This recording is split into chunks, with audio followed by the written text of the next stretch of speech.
So once again, good afternoon and welcome to the CRM workshop. My name is Suraya Jamal. I'm a psychologist at the Portuguese Air Force. It is an honor to be here at the Agile Human Factors in the Experience Agile Week. So I will introduce you to an approach used in the military aviation context, the crew resource management. I would like to begin this presentation by saying thank you to my team from the Psychology Center, since the preparation for this workshop was truly a result of the team effort. So thank you, team. Let me start by talking a little bit about the aviation context.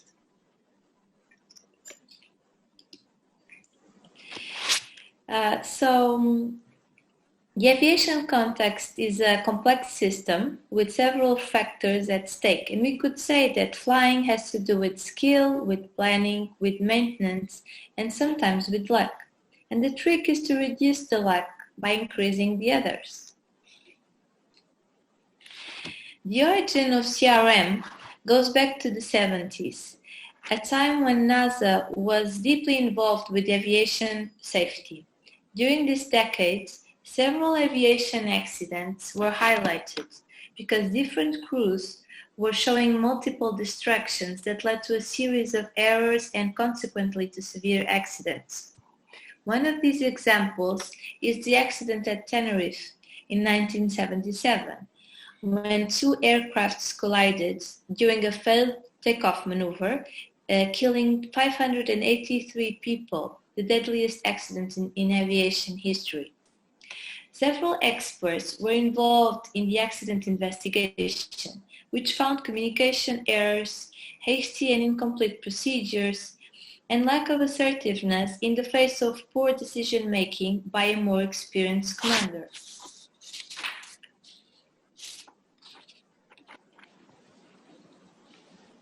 In fact, until 1980, pilots' training used to be almost exclusively on the technical aspects of flight.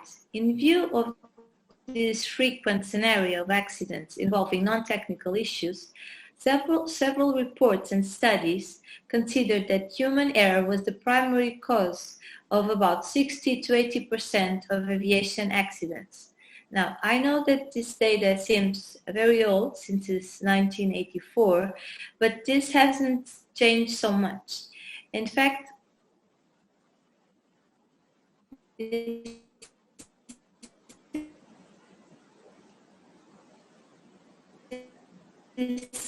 some data of 2009. This, in terms of statistics, it's very, very important factor in the aviation accidents. Performance and a workshop conducted by NASA, the concept of initially called cockpit resource management emerges, and the recommendation in 1981 that CRM should be incorporated into aviation safety system. CRM has proven to be a powerful approach to risk management in the aviation industry. Initially, it was focused on crew coordination and leadership styles, and currently it has a broad application of human factors in flight operations, and it is a specific training strategy. However, it is important to realize that CRM is not a panacea for everything that is wrong in the aviation area. It is just a tool to be used. In this sense, CRM must be considered as a part of a comprehensive aviation system and must be a reflection of the organizational context and culture. For example, there's no point in promoting CRM trainings 3 times a year, and then at flight squadrons, the briefings are not fulfilled before the missions. We must realize that it is in everyday life that we live what is most important. CRM is not a ready-to-wear one-size-fits-all model. Naturally, it will have to be adapted to each context, specific organizational and cultural reality. So we can consider CRM as the effective use of all available resources for flight crew personnel to ensure safe and efficient operation, reduce error, and increase efficiency. Given the positive impact verified, CRM became mandatory for military aviation in the early 90s and for commercial aviation in 1998. So I would like to quickly mention the subjects and the formats adopted in the Air Force for CRM, reconciling a conceptual methodology with practice and always valuing experiential learning. Work is done on areas such as communication, which is at the heart of all processes, risk perception, information processing and decision making for awareness raising on the cognitive biases, the impact and coping strategies of stress, among others, such as situational awareness. In addition, issues of leadership and teamwork are explored. Finally, there is also awareness of the limitations to which we are subject regarding circadian cycles and fatigue. We also have time for shared experiences of accidents or incidents that are examples of what can be a good or bad CRM in the crew, so lessons learned. This training strategy has been implemented since 1997. It is under the supervision of the General Inspection of the Air Force with the collaboration of the Psychology Center and the Aviation Medicine Center. And it's carried out from 2 to 3 internships per year, bringing together instructors in psychology, piloting, and medicine. It is multidisciplinary and based on empirically supported data. So several participants come together in an informal environment, and it is transversal to the operational area. So not only for pilots, but also for air traffic controllers, maintenance, and even firefighters. Training has a high practical component, and we have already developed some preliminary studies with good indicators regarding the effectiveness of CRM. So if you think about how can I transfer this concept to other contexts, for example, healthcare, the question is not if CRM works, is how is it going to work? So of course it will need to be adapted, but it will work. So I would like to have some key ideas about CRM. First, it was designed to avoid crisis situations and to improve the skill of the teams to deal with the crisis. It intends to increase the levels of safety and performance of the teams, two concepts that are intricately linked, especially in the context of aviation, the military aviation. It has a focus on non-technical skills or no-techs. So training of skills that are not related to technical tasks of flight or with air traffic control. It intends to reduce error and integrates a risk management approach. So as you know, it is important that there is a culture of learning from the error. The error needs to be identified, not to point the finger or identify the guilty, but for future learning at the organization level. And finally, it must be a reflection of the safety culture. That is, it must be in line with the policies, with beliefs and procedures in relation to safety, but also in terms of the climate we live in the people's shared perceptions in terms of what is done in safety. So, given this framework about CRM, we would like to present a specific topic around information processing. We don't have time to do all the CRM here, but we would like to do this specification in this particular topic, which is information processing, specifically heuristics and cognitive biases. And we are going to approach this on the next half an hour or so.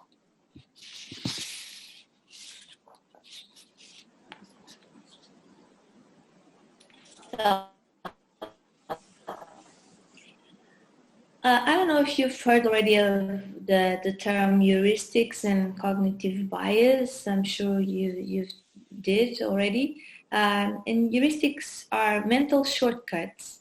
They are useful in many ways since they save cognitive resources and simplify complex and difficult questions, leading us quickly to a conclusion.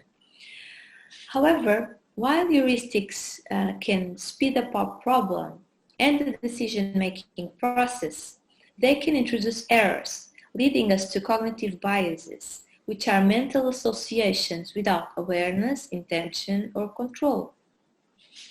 Let me give you an example of this kind of mental shortcut and how it can result on a dangerous bias. So as you know, in spite of health advisories worldwide, some people seem to feel that they are invulnerable to COVID-19 and don't regard themselves as being at risk. They think, if I get corona, I get corona. This typically happens with teenagers and young adults, but is also related with some personality traits. So the illusion of invulnerability is an optimistic bias described as a personal fable of immunization against risks, and is usually identified as playing a role in people's risk-taking. So people will get together with their friends, will not wear masks, and will expose themselves more in this situation because they believe they will not be affected by this.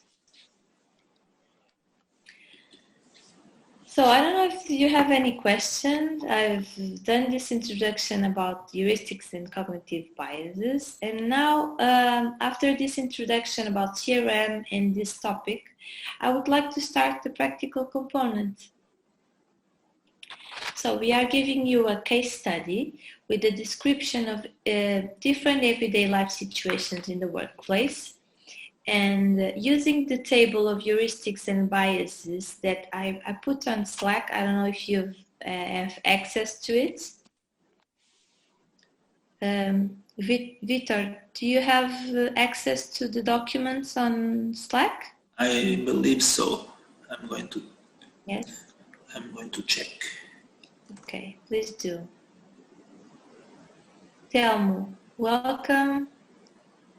I don't know if you can turn on your camera, please. And do you have access to the documents I put on Slack? Hi. Hi. Hi.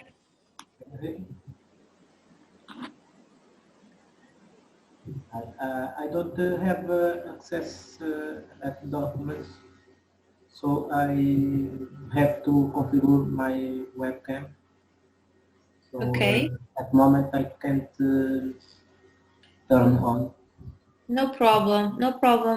But have you received the link on Slack? Do you have the documents? I will see. Wait a moment, please. Okay, please Are do. you in the Slack? It's on Slack. Yeah, on channel, it's 28 WS for workshop Air Force.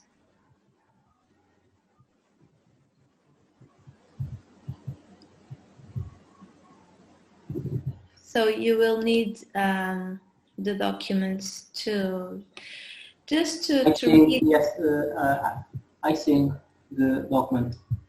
So you will download it. Okay. I will download it. Okay, so the idea is I wanted to break out in some small groups. So let me see if I have that feature here at Zoom. Yes.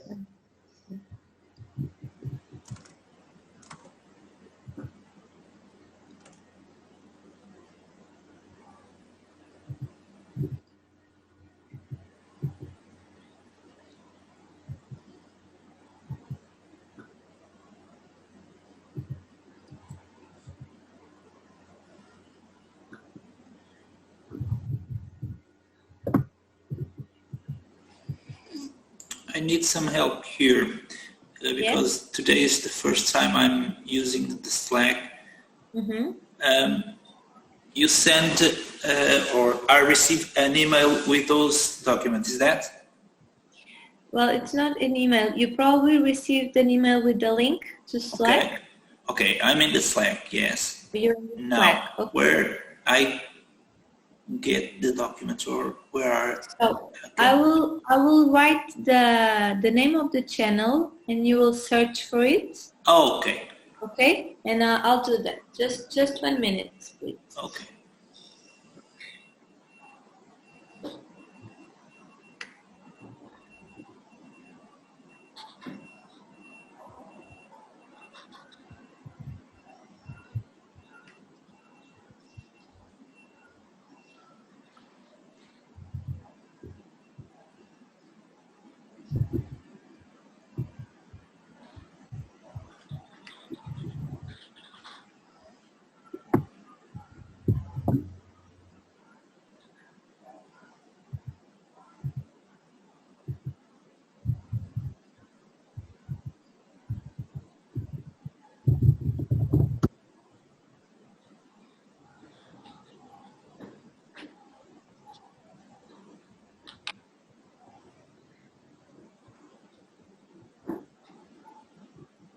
Hello again.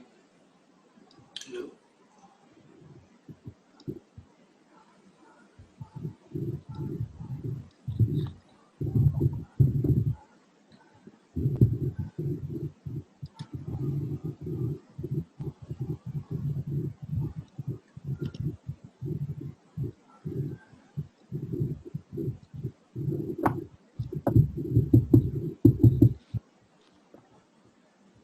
Okay, can you see the name of the channel? Yeah. Okay, so you go to Slack and at the top you can search for this and they will get no results, but if you put like channel, you will have a result on channel and you go to that channel and there are some messages from myself with the documents.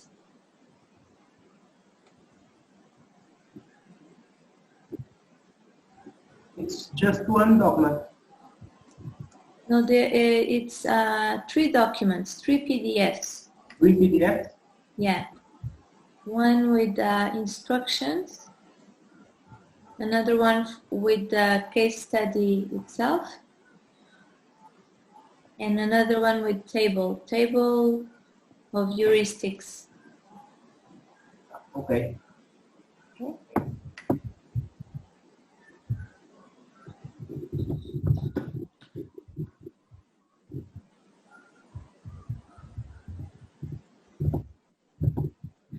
I will give you a moment to set up the documents while I search here the feature to break out the rooms, okay? I'm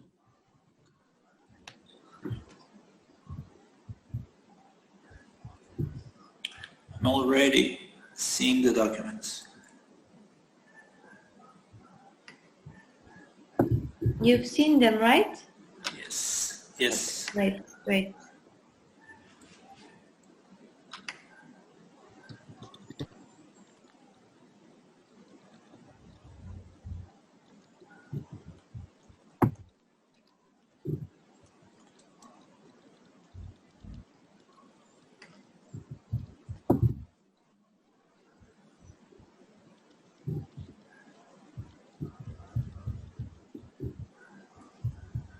The idea is to open and read something from the heuristics and the bias. Yeah. Is that okay? Yes, the table of heuristics and biases, and also the case study. It is called Dog Eat Dog World.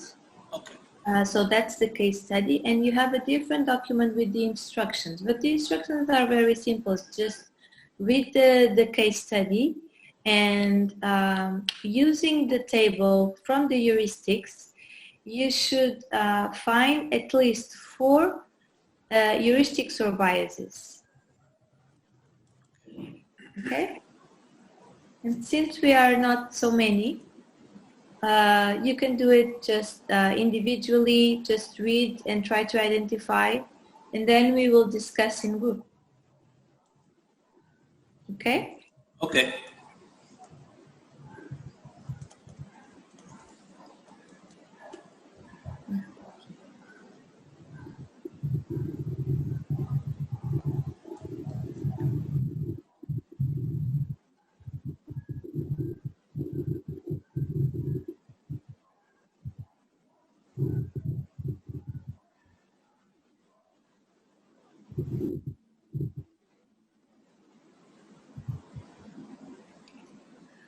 Okay.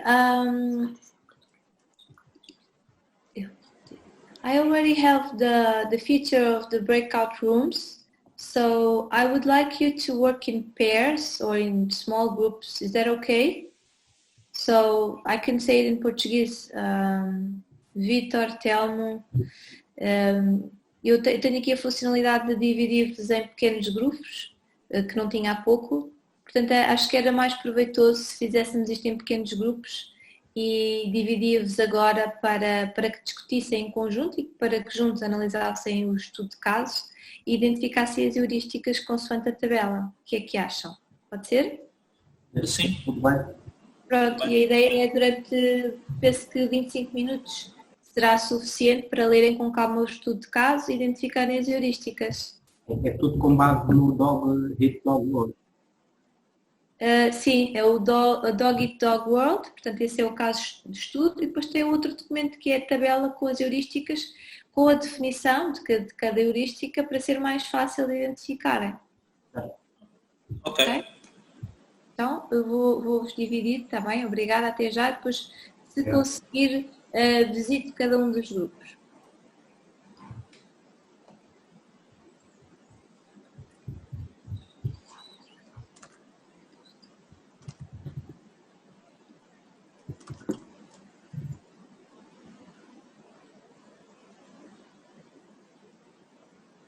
Irá ser criada uma sala para cada grupo. Sim, eu estou a criar a sala, já vão ser separados, está bem? Em salas mais pequenas, em grupos. Obrigado.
Boa tarde, Pedro.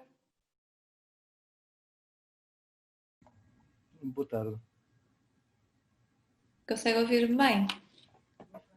Não sei se tem a possibilidade de ligar a sua câmara.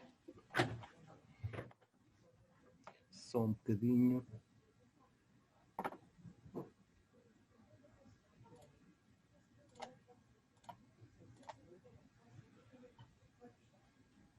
Olá. Olá, boa tarde.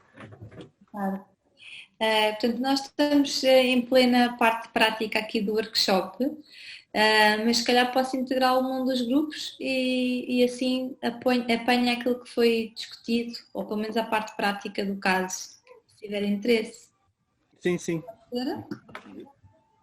Então eu vou juntá-lo a um dos grupos e depois eles explicam o que é que se está a passar, está bem? Ok. Já estamos divididos nesta fase, mas vou acrescentá-lo.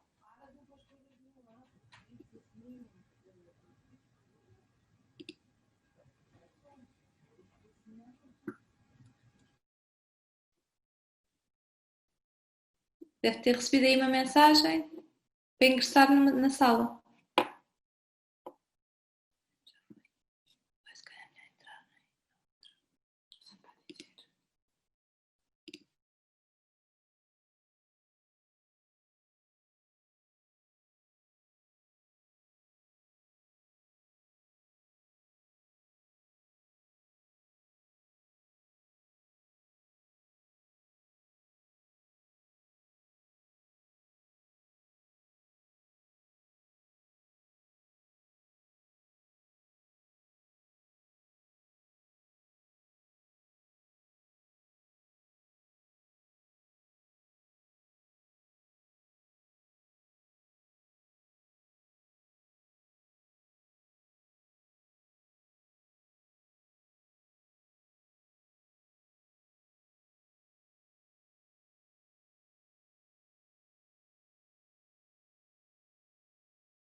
Olá a todos.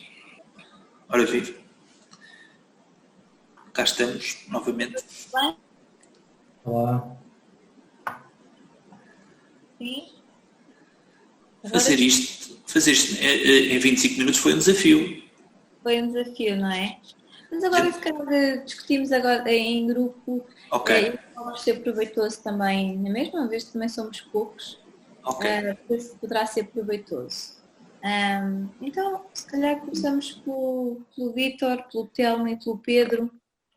Que tipo, ou podem dizer-nos aqui uma heurística que identificaram e em que sítio do estudo?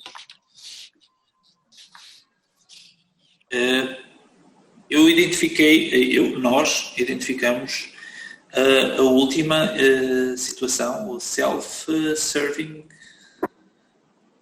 bias, acho que era assim. A situação é que quando ele foi chamado e lhe perguntaram o porquê dos 2 dias de atraso e ele justificou a parte negativa com alguma desmotivação por parte do colega que eu estava a acompanhar no projeto. Sim, sem dúvida.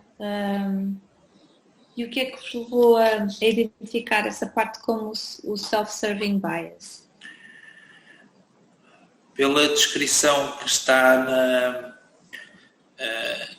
na identificação daquela situação, que está no quadro, aquela que agora não me lembro textualmente qual estava. Quando corre mal. Exatamente, quando corre mal. A outra. O não assumir, digamos assim, o insucesso ou parte do insucesso para ele próprio, não é? Exato. Ou seja, quando há alguma coisa que corre bem, atribui a ele próprio, não é? E quando há alguma coisa que corre mal, atribui a fatores externos, não é? Sim. Foi isso que vocês verificaram aqui neste parágrafo, em que ele tem os 2 dias de atraso, mas depois acaba até por dizer que foi relativamente ao colega, que foi por causa do colega que se atrasaram e que se não fosse ele iriam atrasar mais. Portanto, foi nesse sentido, não é? Certo. Ok. Esta característica, ela também aparece representada noutra parte do texto, no caso da Jane também. Sim. Também em que a Jane tem uma atitude deste género, em que atribui a culpa à outra equipa. Sim, nomeadamente aos seus subordinados, não é? Exato. A questão das vendas mal sucedidas, ela atribui aos seus subordinados a culpa, indicando que eles fazem muitas pausas. Nas refeições, demora muito tempo. No final vem-se a comprovar que não é nada disso. Certo. Aqui depois, nesta parte da Jane, existem já outras coisas implicadas. Já agora, se calhar, ouvíamos o outro grupo, não sei se o Pedro ou o Adelino gostariam de dar um input sobre esse parágrafo referente à Jane. Parágrafo aqui da Jane. Okay. Bem, estamos a falar em português, mas eu calculo que seja a forma mais confortável para todos, não é? Se calhar é melhor, não é?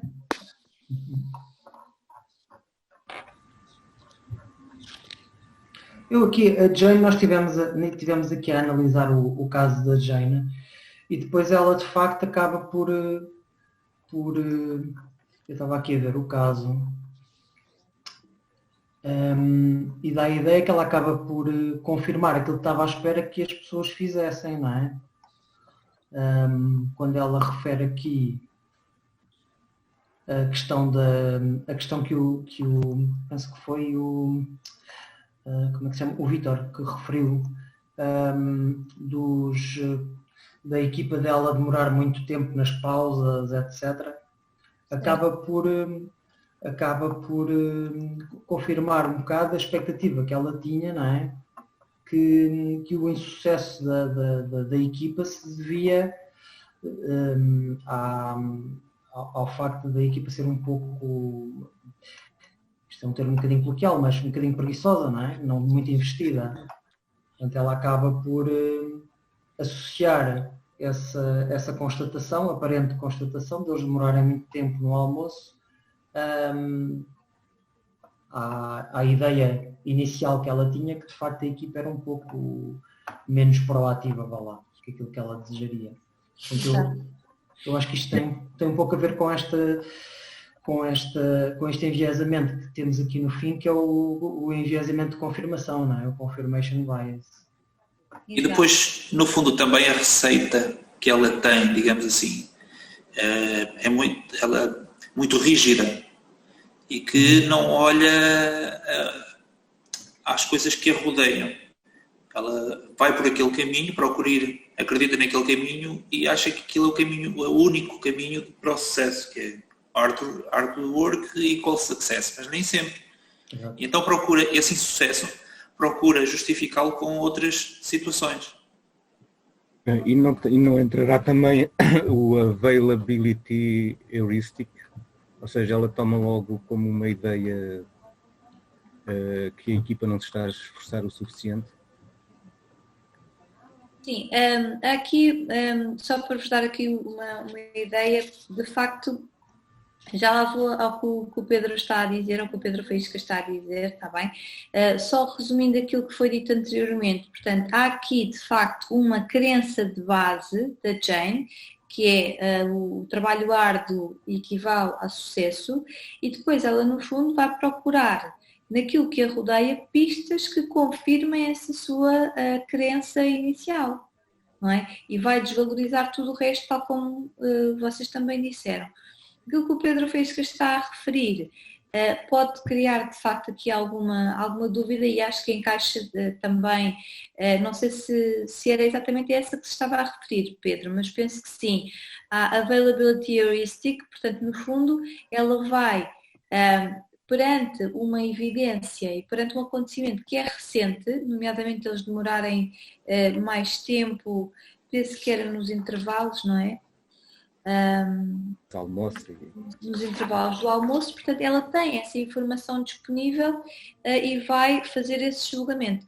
Mas de toda a forma, a questão central aqui em todo este parágrafo da Jane acaba por ser o enviesamento de confirmação. Está bem? Portanto, o confirmation bias.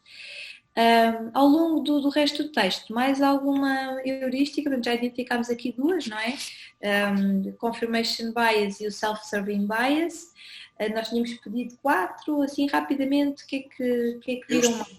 Eu estava a analisar onde é que encaixava em termos de evidência esta confiança no início do texto, este excesso de confiança que o John manifesta aqui, mesmo até metendo-se em assuntos que não lhe são, com os quais ele não está familiarizado. Eu achei isto aqui, talvez fosse uma evidência também, estava à procura no quadro onde é que isto encaixava e, entretanto, regressamos aqui à nossa sala. Talvez seja o terceiro, Dunning-Kruger. Dunning-Kruger, exatamente. Obrigado. Tem mesmo a ver com o efeito de Dunning-Kruger, porque, no fundo, aquilo que... Porque que identificou assim, Pedro? Tenho que ir ao texto para me relembrar. Acima de tudo, porque no pedaço de texto que fala sobre ele, é exatamente o que está aqui, que é a própria pessoa julga que tem mais capacidades do que aquilo que poderá ter. Julga que...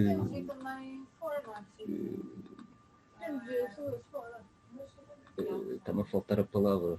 No fundo, sobreestimam. Exatamente. O seu conhecimento, não é? Uhum. Numa área relevante e acaba por ser isso, o efeito de Dunning-Kruger, é isso mesmo. Está bem?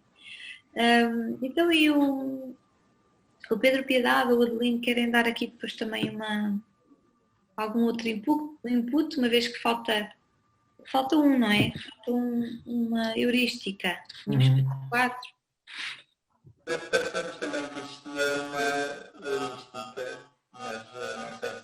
Não está muito bom. Não sou só eu. Estamos com interferências de algum microfone. Está a melhorar? Melhor? Está, Eu, Adelino. ainda não está bom, mas está a melhorar, está a querer melhorar. Está melhor agora ou não? Agora sim. Está bom, está bom. Está ótimo. A nós pareceu-nos que havia uma heurística de disponibilidade, não sei, agora só uma questão de esclarecer, mas pareceu-nos que havia uma heurística de disponibilidade no penúltimo parágrafo. Porque basicamente o critério que é decisivo para decidir a promoção acaba por ser um acontecimento isolado e não propriamente uma avaliação global daquilo que foi o desempenho da Jane ao longo do percurso dela. Né? Acaba por ter sido o facto de ela ter eliminado sem querer, por azar, enfim, eliminou um projeto ou dados relevantes para um projeto e foi isso que determinou o facto de ela não ser promovida. Neste sentido, parece-nos que aqui pode haver uma heurística de disponibilidade. Não sei o que é que acharam. Sem dúvida, sem dúvida. Portanto, basicamente, o computador foi abaixo, ela perdeu o projeto e, baseado neste acontecimento recente, não é? Provavelmente foi o que desempatou, mas acabou por ser motivado por este acontecimento recente, que precisamente estava disponível na mente do chefe e acabou por decidir dessa maneira, não é? Portanto, contra a promoção da Jane. Penso que... Soraya, desculpe, posso interromper? Claro que sim, claro que sim. Eu estava aqui a lembrar-me de uma coisa, é porque este tipo de enviesamento é mesmo muito, muito, muito comum acontecer, por exemplo, na avaliação de desempenho. Muitas vezes quando se faz a avaliação de um subordinado é quase que inevitável lembrar-nos da informação mais recente quando estamos a avaliar e depois obviamente que a probabilidade de erro a partir daí é imensa porque estamos a focar em aspectos particulares do comportamento daquela pessoa e se calhar não estamos a ver como um todo, nem estamos a ver o comportamento que está para trás, não é? Mas pareceu-me interessante aquilo que o Adelino estava a dizer porque fez-me lembrar essa situação. É preciso ter algum cuidado, digamos assim, quando fazemos de facto a avaliação, porque facilmente caímos nessa armadilha. Sem dúvida, sem dúvida. E, eventualmente até porque se as FIAs não fizerem um tracking de alguma forma daquilo que foi feito ao longo do ano, vão recorrer exatamente àquilo que é mais recente e fácil de relembrar, não é? Uhum. E daí esta heurística da disponibilidade. Faz sentido isto para todos, portanto, de facto, em termos de solução final, identificaram muito bem as 4 heurísticas, está bem? Só para dizer que só estavam mesmo 4 heurísticas presentes aqui neste estudo de caso e acabou por ser só uma oportunidade para nós percebermos que de facto, em termos de dinâmicas organizacionais, há aqui mecanismos automáticos que acontecem que nós nem sempre controlamos e que acabam por fundamentar decisões que às vezes até são bastante importantes, mas que podem ser baseados em erros, não é? Em erros, justamente erros cognitivos. Não sei se querem dizer, se querem fazer mais algum comentário, eu iria lançar-vos aqui então mais umas questões. Só para transferirmos isto aqui um pouco para as vossas realidades profissionais, eu se calhar vou falar em inglês e depois podem discutir e podem falar em português se for mais confortável, mas como está a ser gravado vou só fazer aqui as questões em inglês. So, to transfer this to your professional reality, just think about your own context and what kind of biases are most likely to happen. And knowing that there are positive and negative biases and they can be used in a constructive or destructive way. So I can be aware of my own bias, of my own heuristic, and use that in a positive way. For example, if I know that somebody is proficient in English, maybe I will use that person automatically for that specific task. So maybe that's used in a constructive way. So what kind of biases do you think could happen? Can you identify or give an example?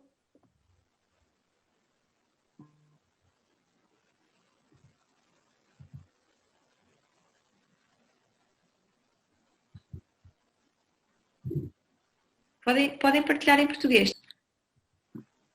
E identificar que tipo de enviesamentos cognitivos é que podem acontecer com base nestes exemplos que estivemos aqui a ver. Eu, neste caso, creio que a confirmation é de facto aplicado de uma forma inconsciente no dia a dia, porque quando nos especializamos em alguma área, em alguma matéria, então nós somos levados a acreditar muito nas nossas convicções e nas nossas crenças, também baseado numa experiência, porque se sempre fizermos assim, então esse é o caminho, e então convém estarmos de alerta, tentar perceber se alguém tem o input ou uma ideia diferente da nossa, independentemente do profissional ter menos experiência que nós, pode-nos também mudar a nossa maneira de pensar e libertar-nos um pouco de que as nossas crenças é que são as corretas. Pode sempre haver outra solução. Então, estarmos atentos e não nos deixarmos levar por esta confirmation bias. Muitas vezes acabamos por ir por aí. Exatamente, obrigada, Telmo, pela sua intervenção. De facto, é um bocadinho como aquela expressão: eu sou teimoso, mas gosto que me provem o contrário, não é? Mas se eu de facto já sou teimoso ou teimosa e tenho aquela ideia, às vezes é preciso muito para que me provem o contrário. E de facto essa abertura de espírito, esse mindset mais aberto para aquilo que é novo, para pessoas que até sejam menos experientes e possam trazer novas ideias para as nossas equipas, pode ser de facto muito proveitoso. Obrigada. Mais alguma heurística, algum enviesamento que consigam exemplificar que possa acontecer no vosso contexto de trabalho?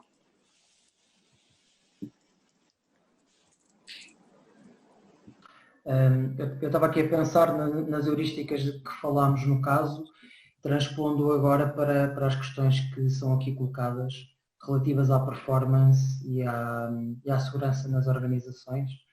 E de facto qualquer uma delas é altamente prejudicial. Eu estou-me a lembrar de aspectos relacionados com a segurança de voo, por exemplo, em que todas elas de facto comprometem, porque ao condicionarem a comunicação acabam por comprometer todo o trabalho que é feito pelas tripulações em ambiente de cockpit, não é? Seja aqueles efeitos que falámos da disponibilidade, seja a própria... O self-serving bias, então, quer dizer, quando eu atribuo tudo positivo a mim e tudo quanto não corre bem ao outro e ainda por cima comunico isso ao outro, é claro que eu estou a fechar um canal de comunicação com ele, não é? Ou com ela. E, portanto, se eu precisar de trabalhar em equipa para resolver um problema a bordo, isso não vai acontecer com muita facilidade, não é? Porque a outra pessoa imediatamente percebe que não é fácil comunicar naquele ambiente e vai ocultar, ou vai, não diria ocultar, mas não se vai sentir à vontade para falar e para dizer aquilo que pensa. E acho que isso é um aspecto fundamental. Pelo menos quando penso na segurança de voo, acho que é um aspecto fundamental. A comunicação aberta acho que é fundamental. Sem dúvida. Há aí questões que vão influenciar muito ao nível da comunicação e ao nível do relacionamento interpessoal e, consequentemente, mesmo processos de liderança, não é? Estão aí envolvidos. Sem dúvida. Obrigada pelo input, Pedro. Bem, já acabámos por falar aqui um pouco também sobre os aspectos ligados à segurança e à performance. Não sei se alguém quer dar mais algum exemplo. Eu tinha aqui ainda umas coisinhas para discutir convosco, já estamos a entrar na fase do tempo de perguntas e respostas, mas já agora gostaria de concluir aqui o nosso raciocínio nesta área. Portanto, voltar aqui o chip ao inglês. So, as you may imagine, these kinds of heuristics and biases will then influence so many important processes in organizations. organizations, such as decision-making, communication, leadership, and group dynamics, and even conflict resolution processes. So what can we do about it? What are the antidotes? First of all, we need to acknowledge that we use these mental strategies and try to identify how can these patterns affect our personal relations. So we need to confront these patterns and to challenge our own assumptions. So this is where emotional intelligence may help. We brought you a simple technique which may help, and it was designed to address these unconscious biases.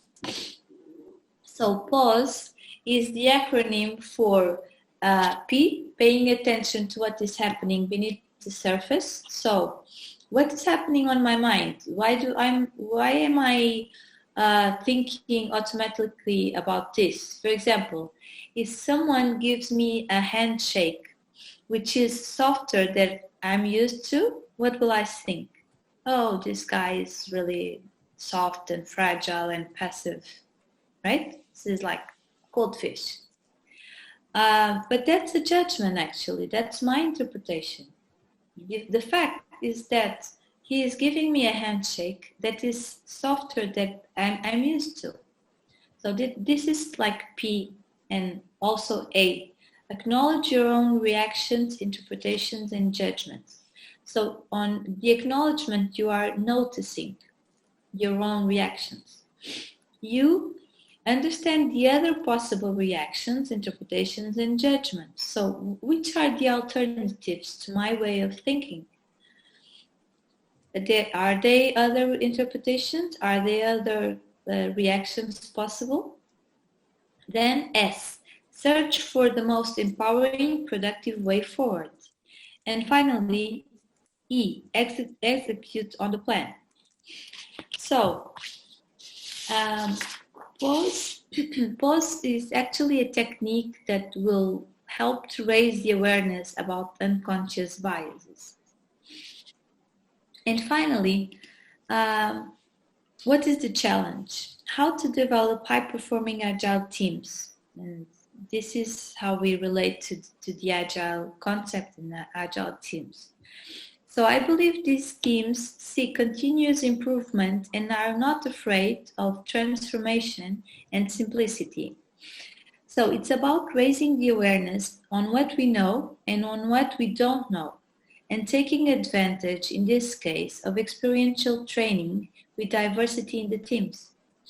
And of course, we will go from a level of unconscious incompetence, so we don't even know that this exists. Now we know and we don't know how to do it. Then we start practicing and we are aware of this competence, so conscious competence. And finally, eventually, this will become automatic and we won't know that we have the competence.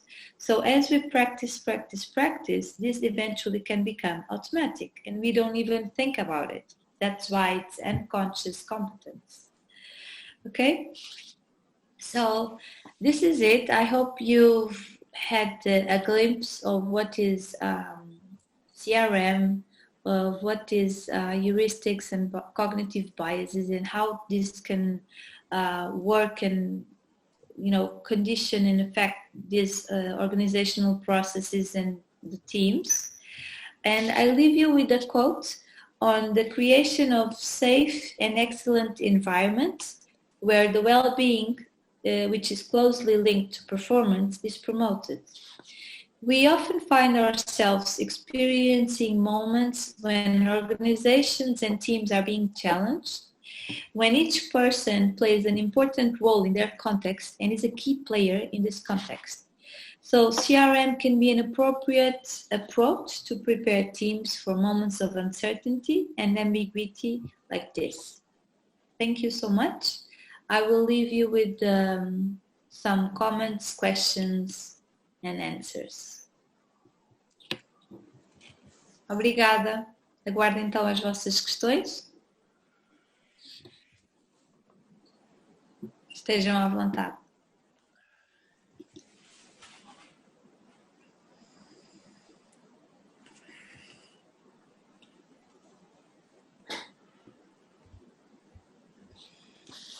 Alguma dúvida, alguma questão sobre esta temática, sobre o nosso contexto particular, o CRM?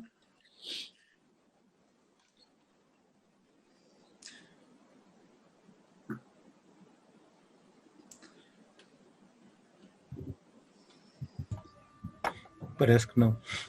Parece que não, está tudo tímido, ou então foi muito esclarecedor. Eu diria da minha parte que eu saí um bocadinho da minha zona de conforto para este workshop.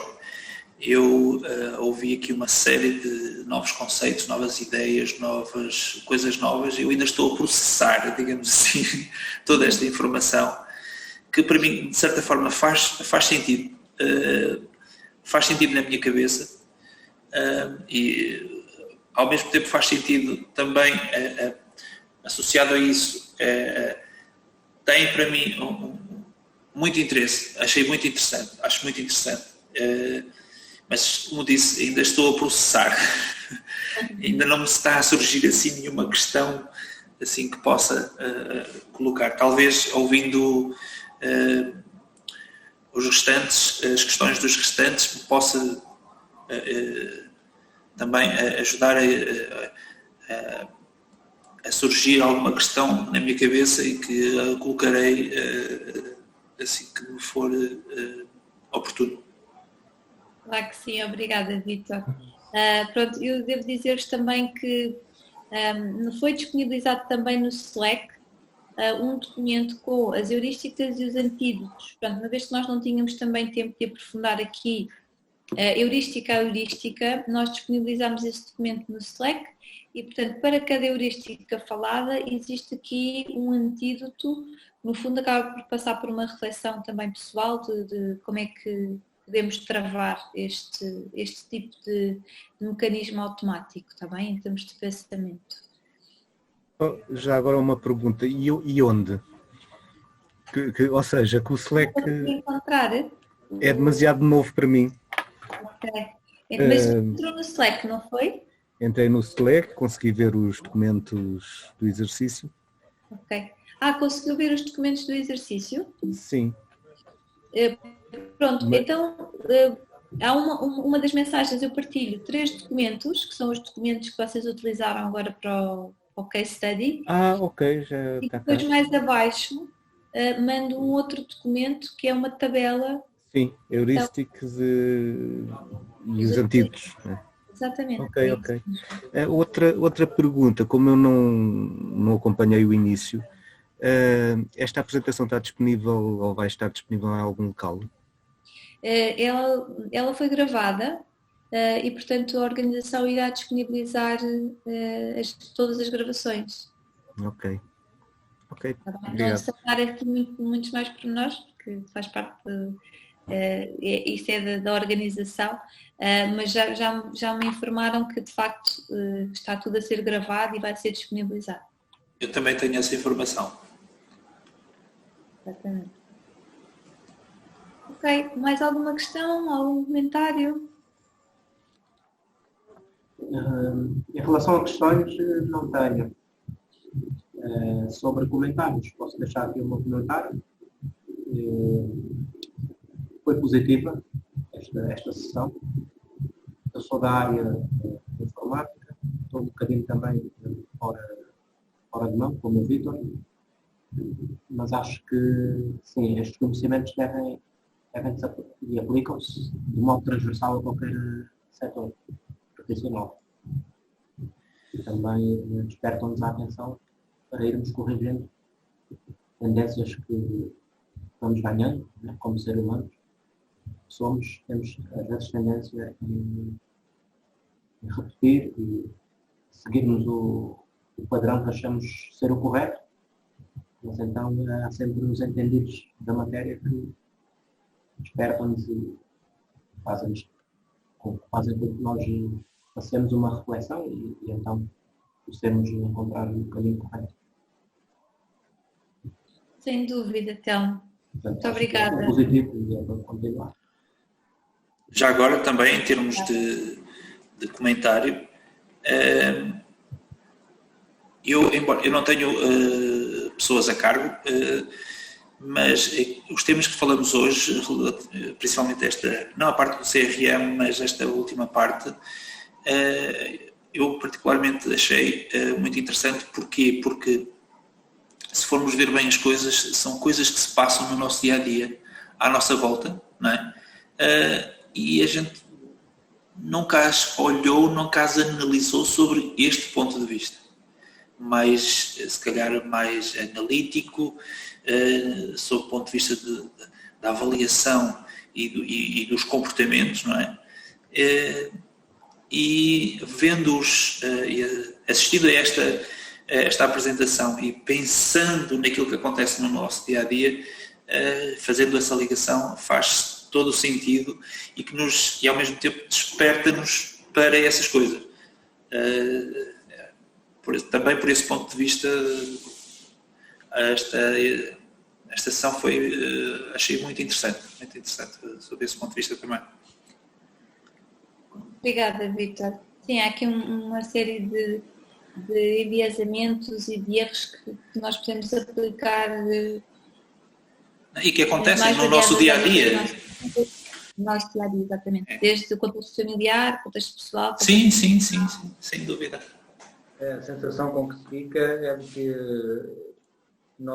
isto certamente acontece-nos várias vezes durante o dia e nós nem damos por isso. É isso mesmo que eu quis transmitir, é isso mesmo. Sem dúvida. Obrigada a todos pela participação, foi um gosto estar convosco também. Tal como disse, a gravação será disponibilizada pela organização, é uma questão de estarem atentos ou de contactarem a própria organização e até uma próxima oportunidade. Ok, muito obrigado. Obrigado. Obrigado. Obrigado.